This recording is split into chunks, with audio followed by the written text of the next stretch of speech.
ڕۆژهەڵاتی ناوەڕاست ماوەی دەیان و سەدان ساڵە بۆتە جێی تەماحی وڵاتانی زلهێزی جیهان.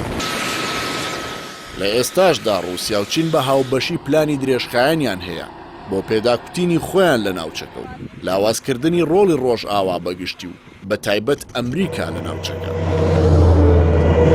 بەپێی راپۆرتێکی ڕۆژنامەوانی ئەمریکا ترسی گەورەی لە هەنگاوەکانی چین و رووسیا هەیە کە لە ئەنجامدا لاوازکردن و لە دەستانی پێگەکەی لە ڕۆژهەڵاتی ناوەڕاست لێ بکەوێتەوە، بە تایبەت کە ئەو دوو وڵاتە هیچ کەم تەرخەمیەک ناکەن بۆ فشار دروستکردن لەسەر ئەمریکا بەگشتی لە تەواوی ناوچەکەدا. لە لێدوانێکدا کە ئاژانسی ئەسۆشیێت پرێسی ئەمریکی گواستوویەتەوە، جەنڕاڵ کینز ماکێنزی فەرماندەی هێزە سەربازیەکانی ئەمریکا بە دووری زانی و بە غیابی ئەمریکا یاخود لاوازبوونی ڕۆڵی لە ناوچەکە و پاشەکشەی هێزەکانی رووسیا و چین پەلوپۆی خۆیان زیاتر بهاون.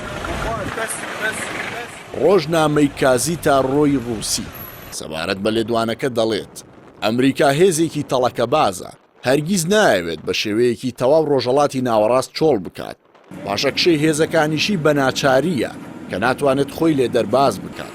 جەختیش لەوە دەکاتەوە کە کشانەوەی بەشێکی هێزەکانی لەو ناوچانە پەیوەندی بە ئابووریەوە هەیە، نەک ململانیەکانی لەگەڵ رووسیا و چیندا. ئەو سەرچاوە رووسیە باز لەوەش دەکات لە ئێستادا ئەمریکا زیاتر پشت بە وزەیە دەبەستێت کە لە ناوچەکانی خۆیدا بەرهەمی دەهێنێت، بەشێکی کەمی لە ڕۆژهەڵاتی ناوەڕاستەوە وەردەگرێت.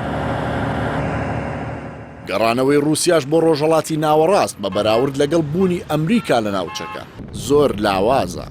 هاوکات بە پێی بڕوای چاودێرانی سیاسی، ئەمریکا لە بەردەم ڕوبەڕووبوونەوەی دوو زلهێزدایە کە ئەستەمە بتوانێت بەیەکەوە بەرپەرچیان بداتەوە.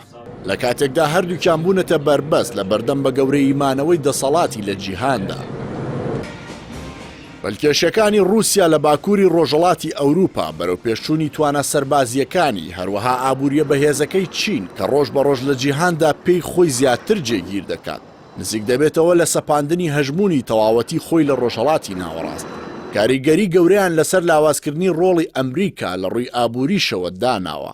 لەو جەنگە ئابووری چین بەڕێوەی دەبات پێویستی دابینکردنی وزەیە بۆ بەردەوامیدان لەسەر بەرەو پێشچوونەکانی، هەر بۆیە هەوڵ دەدات بۆ گەیشتن بە سەرچاوەکانی وزە لە ڕۆژهەڵاتی ناوەڕاست. ئێستا ئەمریکا کۆتا جەنگی خۆی بۆ سنووردارکردنی دەسەڵاتی پەکین و مانەوەی خۆی لە ناوچەی ئاسیادا دەکات بە پشتیوانیکردنی لە تایوان و هێشتنەوەی وەک قەوارەیەکی سربەخۆ لە هاوسنووری ئەو وڵاتە. لە کاتێکدا پەکین تایوان بە خاکی خۆی دەزانێت و هەڕەشەی ئەوە دەکات لە هەر ساتێکدا بێت دەسەڵاتی خۆی بەسەردا دەسەپێنێت. نیال فریکسۆن مێژووناس و لێکۆڵەری بەریتانی سەبارەت بە هەوڵەکانی پەکین بۆ کۆنتڕۆڵکردنی تایوان دەڵێت ئەگەر واشنگتن ڕێگە بدات تایوان بکەوێتە ژێر دەستی چین، سەرەتای کردداری دەبێت بۆ هەرسی ئیمپراتۆریەتی ئەمریکا، هەروەک چۆن بە خۆماڵیکردنی نۆکەندی سوێس بۆ هۆی سەرەتای هەرسی ئیمپراتۆریەتی بەریتانیای گەورە لە ساڵی 1956دا.